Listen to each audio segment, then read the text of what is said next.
suite des cours sur les lois de probabilité à densité, nous allons voir dans cette vidéo ce que vaut l'espérance de la loi uniforme. Dans une vidéo précédente, nous avions précisé ce qu'était l'espérance mathématique d'une variable aléatoire continue et nous avions défini la loi uniforme qui était définie par une fonction de densité de probabilité égale à 1 sur b-1 sur l'intervalle AB, c'est-à-dire cette fonction constante sur l'intervalle AB.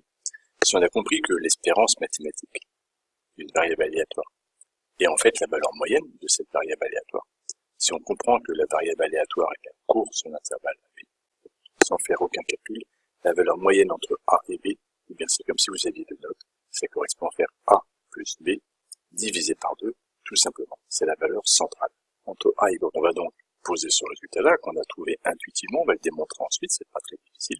Et donc l'espérance mathématique d'une variable aléatoire x qui suit une loi uniforme sur l'intervalle AB est E de grand X égale à A plus B divisé par 2. Retenez cette idée de moyenne, ça permet de retenir cette formule sans vraiment s'encombrer la tête avec des choses très compliquées.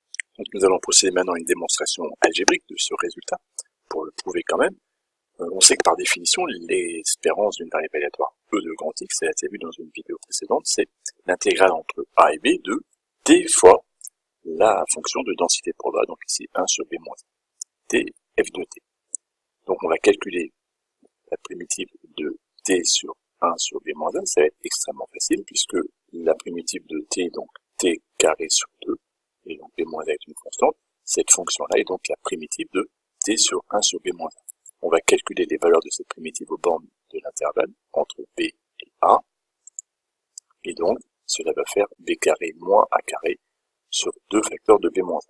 On connaît en haut l'identité remarquable, b carré moins a carré, c'est l'identité remarquable, qui peut s'écrire b-a facteur de b plus a. Et du coup, comme b est différent de a, on peut simplifier par b-a le numérateur et le dénominateur. Il restera b plus a divisé par 2, soit a plus b divisé par 2, le résultat que nous avions trouvé intuitivement. Cette démonstration n'est pas à connaître par cœur, elle n'est pas très difficile, mais elle permet de justifier le résultat que nous avions trouvé intuitivement en tout début de vidéo. Cette vidéo est terminée, passons maintenant à un exemple, une illustration de petit exercice classique sur la loi uniforme.